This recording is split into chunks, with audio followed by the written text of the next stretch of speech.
10 દિવસમાં, 8 દિવસમાં, મહિનામાં, 60 દિવસમાં એ કેસમાં ચાર્જશીટ થઈ અને અનેક લોકોને ફાંસી અને આજીવન કારાવાસની સજા એ ગુજરાતની નામદાર કોર્ટે આપી, સુપ્રીમ કોર્ટે એને માન્ય રાખી.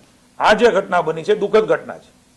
અમે એને વખોડીએ છીએ, અમે પરિવારની સાથે છીએ. મેં ત્યાં અધિકારી સાથે વાત કરી છે, નાયબ મુખ્યમંત્રીએ કડક સૂચના આપી છે